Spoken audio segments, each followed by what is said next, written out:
Hi, I'm Chrissy, and I'm going to be talking to you today about how to harness the power of your menstrual cycle to optimize your sports performance.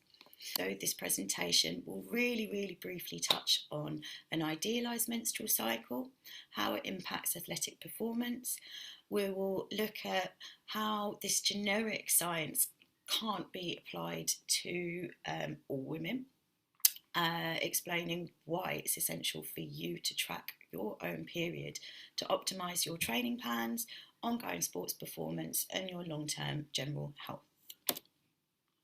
So we'll look at this very simplified 28-day menstrual cycle.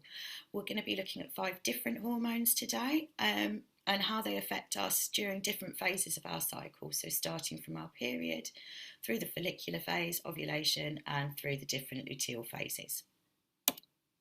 So 1 to 7, your early follicular phase. Estrogen, progesterone, testosterone, follicle stimulating hormone, and luteinizing hormone are all low at this time of the month. This is when we're typically going to be on our periods. So this is a time where you would want to lay off any high impact exercises, any complex movements. You really want to be focusing on recovery and good nutrition during this time.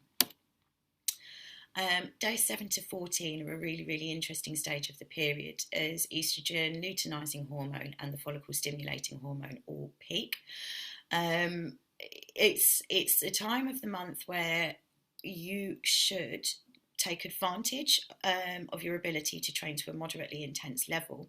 However, be very mindful of your alignment and your form when exercising, as there is a very heightened risk of injury during this time.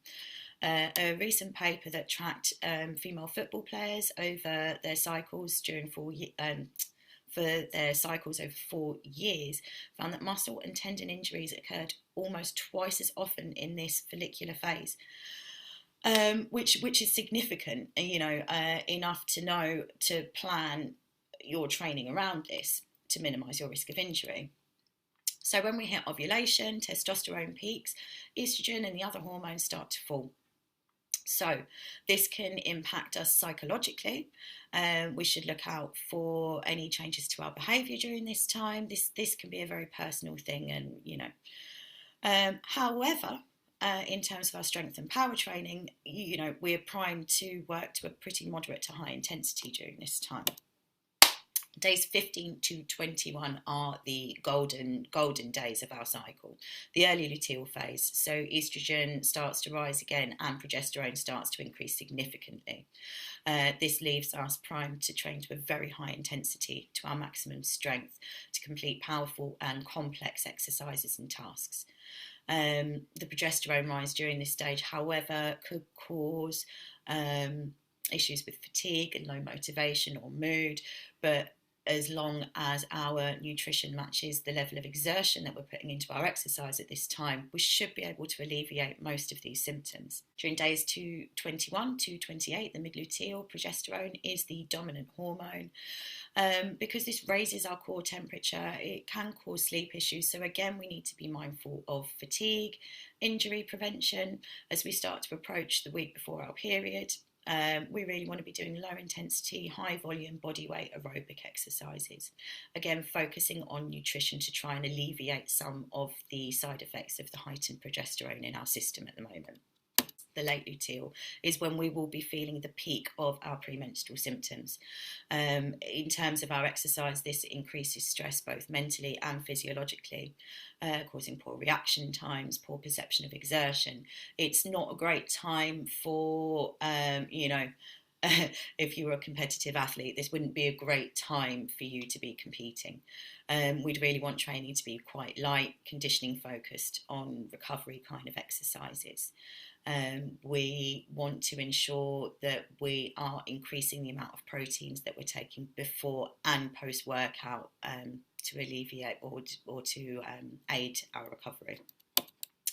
So we can't apply this science to all women because it fails to consider huge, huge, huge individual differences, which include our life cycle, pre, peri, post-menopausal. This isn't always predictable by age.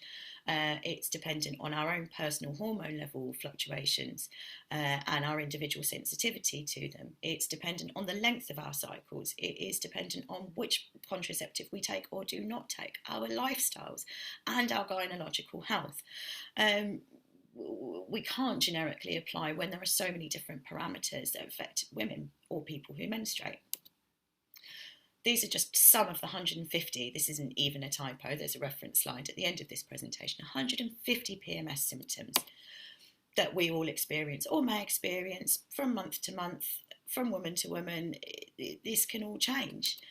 So without monitoring and tracking ourselves, we can't accurately plan our training, nutrition, or recovery time. In simplest terms for the athlete, tracking our cycle lets us know when to push ourselves and when to back off so we minimise injury. It lets us anticipate our additional nutritional needs and create really informed training plans. But most importantly, it allows us to understand our psychological needs around the month and our motivation.